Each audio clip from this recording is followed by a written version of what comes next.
Bienvenido a Terra Curiosa TV y gracias por tu apoyo adelantado. Hoy veremos los indicios de que Lino, el supuesto segundo papa y sucesor de Pedro, fue más una construcción teológica que un hecho histórico. Quédate hasta el final, porque desmontaremos pieza por pieza esta narrativa oficial.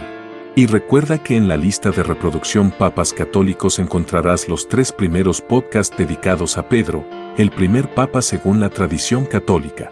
Bienvenidos a Terra Curiosa TV, el canal que explora lo que los demás intentan ocultar. Si aún no me conoces, soy Claudio Pérez, el crononauta.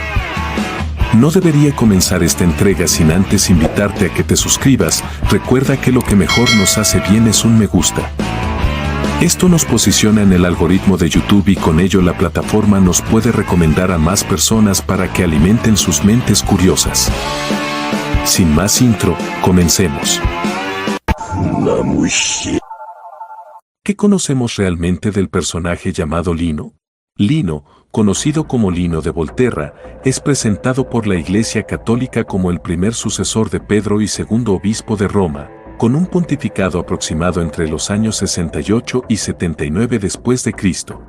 Históricamente, su nombre aparece por primera vez en Ireneo de León, finales del siglo II, que lo identifica con el Lino saludado en 2 de Timoteo 4:21 y afirma que los apóstoles le confiaron el oficio episcopal en Roma. Este es el núcleo más sólido desde el punto de vista documental. La tradición posterior rellena ese esqueleto con numerosos detalles. Se dice que nació en Volterra o en la Tuscia italiana, que estudió en Roma, que se convirtió al cristianismo gracias a la predicación apostólica y que fue elegido obispo tras el martirio de Pedro y Pablo. Sin embargo, estas noticias proceden sobre todo del Liber Pontificalis y de hagiografías medievales, no de fuentes del siglo I. Del mismo modo, se le atribuye haber creado los primeros 15 obispos, haber establecido normas litúrgicas y, muy especialmente, el decreto de que las mujeres entrasen en la iglesia con la cabeza cubierta. La propia Enciclopedia Católica reconoce que ese decreto es apócrifo, copiado de 1 de Corintios 11 y atribuido arbitrariamente a Lino por el autor del Liber Pontificalis. En cuanto a su muerte, algunas tradiciones lo llaman papa y mártir y sitúan su fallecimiento el 23 de septiembre, afirmando que fue enterrado cerca de la tumba de Pedro en la colina vaticana. No obstante, estudios modernos subrayan que no hay pruebas firmes de un martirio. Entre las persecuciones de Nerón y Domiciano no se menciona su ejecución, y fuentes como la Enciclopedia Católica y diversos compendios de santos admiten que la afirmación de su martirio no puede ser probada y es improbable, clasificándola claramente como tradicional, no como dato histórico comprobable. Si tomas en serio las propias fechas que maneja la crítica, el panorama se vuelve incómodo. Después del año 80 se escriben Mateo, Lucas, Hechos, Hebreos, Efesios, Colosenses, Santiago, 1 Pedro, el Evangelio de Juan, las 3 cartas joánicas, Judas, Apocalipsis y, ya rozando el siglo II, las pastorales y 2 Pedro. Es decir, una buena parte del Nuevo Testamento nace cuando, según la tradición católica, Lino ya habría sido papa e incluso muerto, y, sin embargo, en ninguno de estos escritos aparece su nombre como líder, ni como obispo de Roma, ni como roca visible que sostenga la joven iglesia. Hablan de Santiago, de Pablo, de Juan, de iglesias locales, de presbíteros y episcopos, pero de ese supuesto segundo papa, colocado estratégicamente entre Pedro y el resto de la línea papal, no hay una sola mención. Una omisión tan total que, vista con ojos fríos, parece más propia de una genealogía construida siglos después que de un liderazgo real reconocido por las comunidades que estaban escribiendo esos textos. En resumen, la biografía de Lino combina un núcleo mínimo documentado, su nombre en la obra contra las herejías de San Ireneo de León, escrita hacia el año 180 después de la era común y su identificación como primer sucesor de Pedro en Roma, con una amplia capa de elementos devocionales y normativos que pertenecen a la tradición eclesiástica y no pueden confirmarse con documentos contemporáneos. Contexto final de Pedro en Roma. Para entender cómo la Iglesia Católica puede hablar de un segundo papa llamado Lino, primero hay que situarse en la Roma de Nerón, alrededor del año 64 de nuestra era, cuando el cristianismo era un movimiento pequeño, mal visto y oficialmente perseguido tras el gran incendio de la ciudad. Las autoridades romanas no veían allí una institución sólida con obispos, diócesis y estructuras claras, sino una secta minoritaria a la que se podía culpar de desastres y usar como chivo expiatorio. En ese contexto, la tradición cristiana sostiene que Pedro termina sus días en Roma y sufre el martirio en el llamado Circo de Nerón, en la Colina Vaticana, crucificado cabeza abajo porque no se consideraba digno de morir como su maestro, una tradición reforzada por testimonios de padres como Ireneo, Tertuliano y por la memoria del lugar de su tumba bajo la actual Basílica de San Pedro. Sin embargo, el Nuevo Testamento nunca narra explícitamente la muerte de Pedro, ni dice dónde fue ejecutado, ni mucho menos lo presenta como obispo de Roma. Hechos se detiene mucho antes y solo alude a un final violento en Juan 21, versos 18 y 19 sin precisar el escenario romano, lo que deja ya una primera tensión entre la tradición posterior y el silencio bíblico. Mientras la teología católica leerá más tarde este martirio como el cierre de un ministerio petrino que debía ser heredado por un sucesor en Roma, si uno mira solo el siglo I lo que aparece es una comunidad que sufre, cuyos líderes pueden ser encarcelados, dispersados o ejecutados, y donde no haya una noticia de una elección pública de papa tras la muerte de Pedro.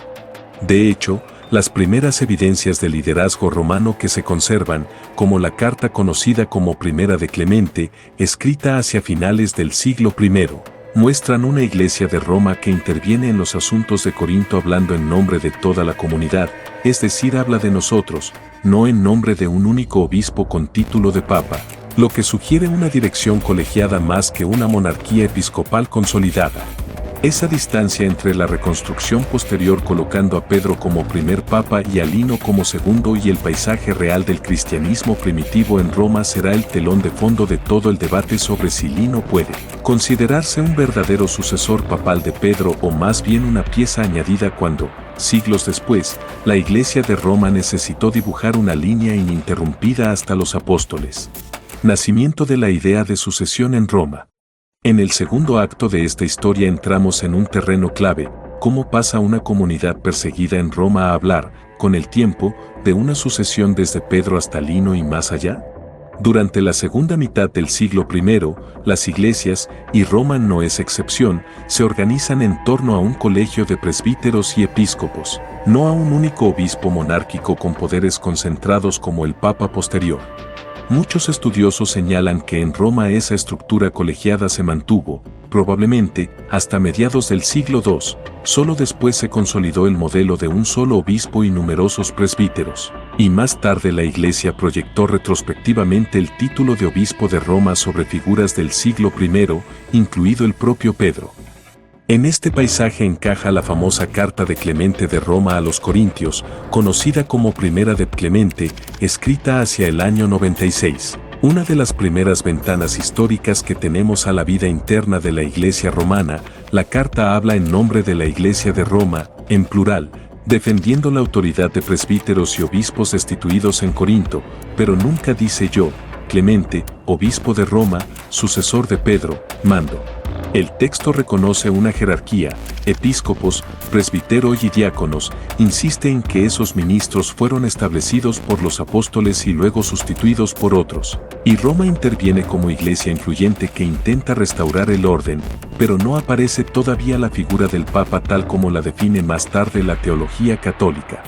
Esto ya genera una tensión con la imagen posterior. Si Pedro hubiese dejado un Papa Lino claramente identificado, seguido de Anacleto y Clemente, cabría esperar que una carta tan importante reivindicara explícitamente esa autoridad monárquica. Sin embargo, el propio documento respalda más bien el cuadro de un liderazgo colegiado y de un primado de hecho, Roma como iglesia de peso, antes que un primado jurídico de un solo hombre. El problema histórico, ¿hubo realmente un Papa Lino? Cuando se deja a un lado el discurso oficial y se entra en el terreno de la documentación, la figura de Lino se vuelve sorprendentemente difusa. La Iglesia Católica lo presenta como segundo Papa, sucesor directo de Pedro, con un pontificado más o menos datado entre los años 64 y 67 hasta los años entre el 76 y 79, pero incluso fuentes católicas reconocen que esas fechas proceden de catálogos elaborados varios siglos después, como el Liberiano, y que algunas cronologías antiguas son claramente erróneas. No se conserva una sola carta escrita por Lino, ningún decreto, ningún testimonio contemporáneo que describa su actividad como jefe de la comunidad romana. Lo que hay son, sobre todo, listas episcopales y comentarios patrísticos del siglo II en adelante, elaborados precisamente en el tiempo en que empieza a construirse la teología de la sucesión apostólica y del episcopado monárquico. Este es el núcleo del problema histórico. Los estudios sobre el cristianismo primitivo coinciden en que la figura del obispo único que concentra poder doctrinal, disciplinar y litúrgico, el modelo que luego llamaremos obispo de Roma y más tarde papa, no está plenamente consolidada en el siglo I, sino que emerge y se generaliza a lo largo del siglo II. Durante las primeras décadas se habla de presbíteros y episcopos en plural, de comunidades dirigidas colegiadamente, de profetas itinerantes y líderes carismáticos, y solo cuando esa diversidad se vuelve problemática se consolida la monarquía episcopal, acompañada de una teología de la sucesión. Los obispos se presentan como continuadores de la autoridad apostólica, y se redactan listas retrospectivas para anclar esa línea directamente en los 12. En ese contexto, Lino aparece como un nombre necesario para llenar el hueco entre Pedro y Clemente, apoyado sobre todo en una frase de Ireneo y en un saludo de segunda de Timoteo donde el texto bíblico apenas menciona a un tal Lino sin atribuirle ningún cargo, en evidente desproporción con el peso que la Iglesia Católica le dará como segundo papa.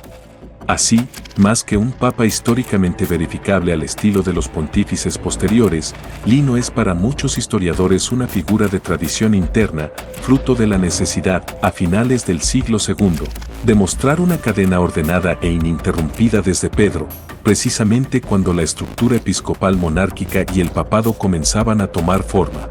La construcción posterior de la lista de papas. A estas alturas de la investigación ya se ve que Lino no aparece como papa en el Nuevo Testamento, ni hay documentos de su mano. Entonces, ¿de dónde sale la seguridad con que se le coloca como segundo pontífice? La respuesta está en cómo, entre los siglos III y IV, la Iglesia de Roma comenzó a codificar su propia memoria en forma de catálogos episcopales. Uno de los más influyentes fue el llamado Catálogo Liberiano del año 354, una lista de obispos de Roma que va desde Pedro hasta el Papa Liberio y que da para cada uno la duración del episcopado, el contexto político y, a veces, detalles biográficos. Este catálogo, junto con otras listas como la de Hipólito, la de San Remigio de Reims o el catálogo de Nicéforo, fija definitivamente la secuencia Pedro Lino Anacleto hasta Clemente, con cifras de años que no siempre coinciden entre sí y que la investigación moderna reconoce como, en parte, aproximadas o directamente erróneas. A partir de estas listas, los autores medievales y luego los manuales modernos elaboran la lista cronológica de papas tal como hoy la presentan sitios oficiales y conferencias episcopales, donde Lino aparece como segundo papa, con fechas de pontificado incluso más precisas que las de muchos obispos del siglo IV. Pero hay que ver qué está pasando en el trasfondo. En los siglos II y III se consolida la monarquía episcopal, Roma va adquiriendo una posición de primacía entre las iglesias, y a la vez, se desarrolla una teología de la sucesión apostólica que exige mostrar continuidad visible desde los apóstoles. Es en ese contexto cuando se sistematizan estas listas, no en el siglo I. El resultado es un efecto de retroproyección, una estructura y un lenguaje del siglo IV, donde se habla de obispo de Roma, sucesión lineal, pontificado medido en años de reinado. Se colocan sobre un siglo I que, según muchos estudios, funcionaba con esquemas de liderazgo mucho más fluidos y colegiados. Lino, en esa construcción, deja de ser simplemente un nombre en 2 Timoteo y en Ireneo para convertirse en segundo papa, pero ese rango descansa más en el trabajo editorial de estos catálogos tardoantiguos que en evidencias contemporáneas a su supuesta vida. Relectura crítica, Iglesia sin papa en el siglo I. Si ahora tomamos distancia de la versión oficial y miramos el panorama del siglo I con las gafas de la historia, lo que aparece no es una iglesia mundial dirigida por un papa en Roma, sino redes de comunidades locales con liderazgos compartidos. En Jerusalén, por ejemplo, Quien asume la dirección es Santiago el Justo, hermano del Señor, que preside el concilio de Hechos 15 y cuya palabra es la que cierra el debate sobre los gentiles, algo que ya contradice la imagen de un Pedro actuando como jefe supremo desde Jerusalén y, menos aún, desde Roma. En las comunidades fundadas por Pablo se habla de presbíteros y episcopos en plural, establecidos en cada iglesia, sin rastro de un obispo único por ciudad con autoridad monárquica. Varios estudios de liderazgo bíblico describen este modelo como un gobierno colegiado de ancianos, más cercano a un equipo que a un CEO espiritual. Los especialistas en cristianismo primitivo suelen coincidir en que la figura del obispo único que concentra la autoridad y que Ignacio de Antioquía exalta a comienzos del siglo II en las iglesias de Asia Menor es un desarrollo posterior, no el punto de partida en todos los lugares. Antonio Piñero, por ejemplo, insiste en que en el siglo II la frontera entre ortodoxia y herejía es fluida y que la ortodoxia la define, en cada ciudad, el obispo que logra imponerse, lo que muestra un proceso de consolidación de liderazgos locales más que una estructura ya cerrada desde el tiempo de los apóstoles. En Roma, añade, todo indica que la monarquía episcopal no está clara a finales del siglo I, lo que hay es una comunidad prestigiosa que escribe a otras iglesias, como se lee en Primera de Clemente, pero no un papa en el sentido posterior de la palabra.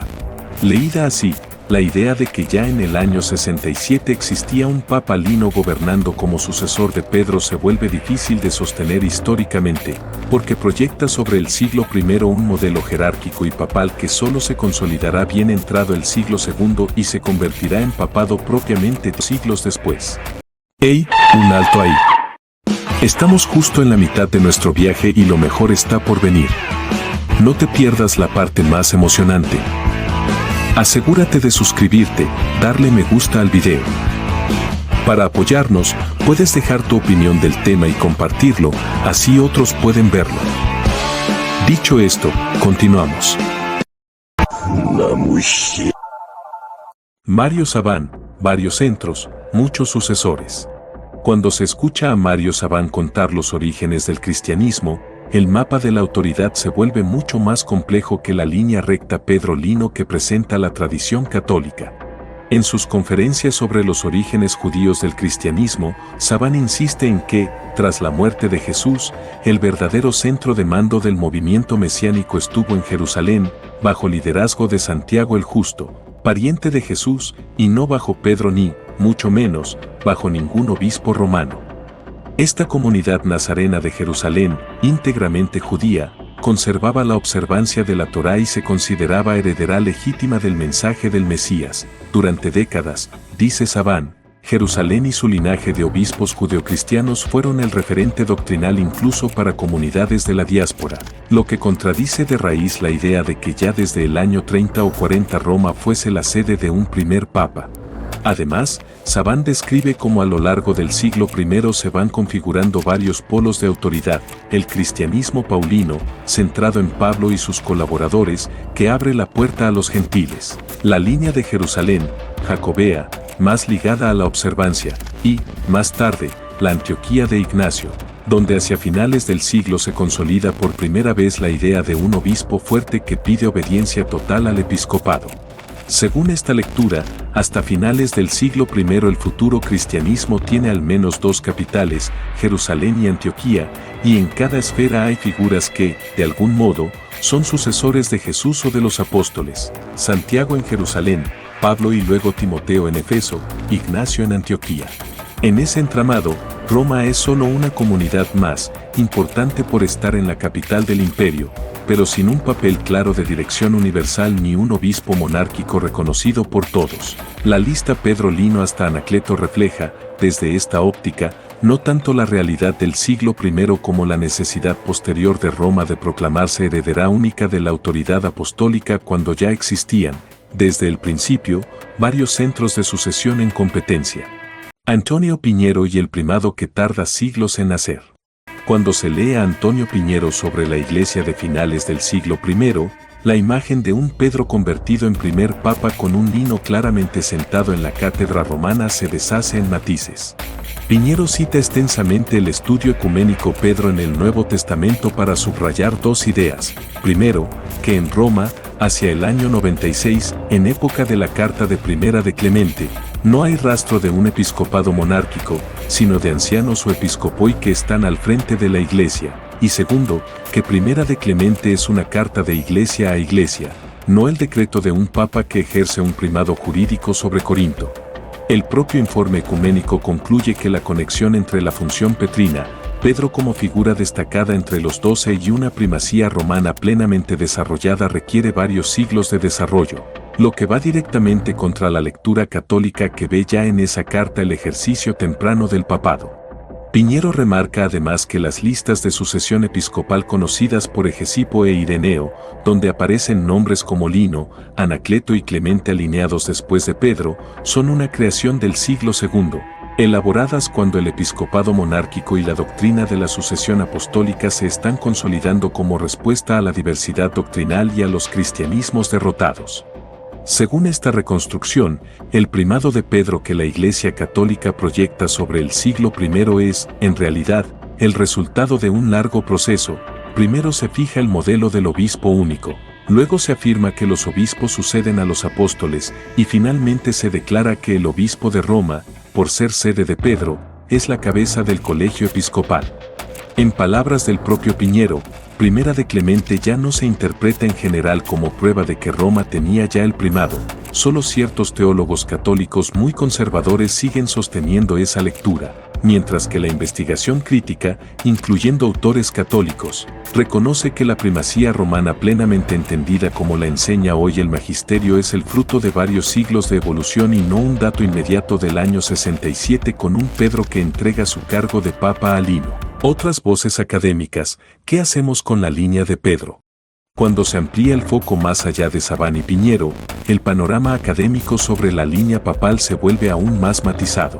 Entre los autores católicos hay quienes defienden con fuerza la idea de una sucesión desde Pedro, citan a Ireneo, Jerónimo, Agustín y otros padres que, ya en los siglos II al IV, enumeran a Pedro, Lino, Clemente y Anacleto como eslabones de una cadena de obispos de Roma y ven en ello el germen del papado posterior.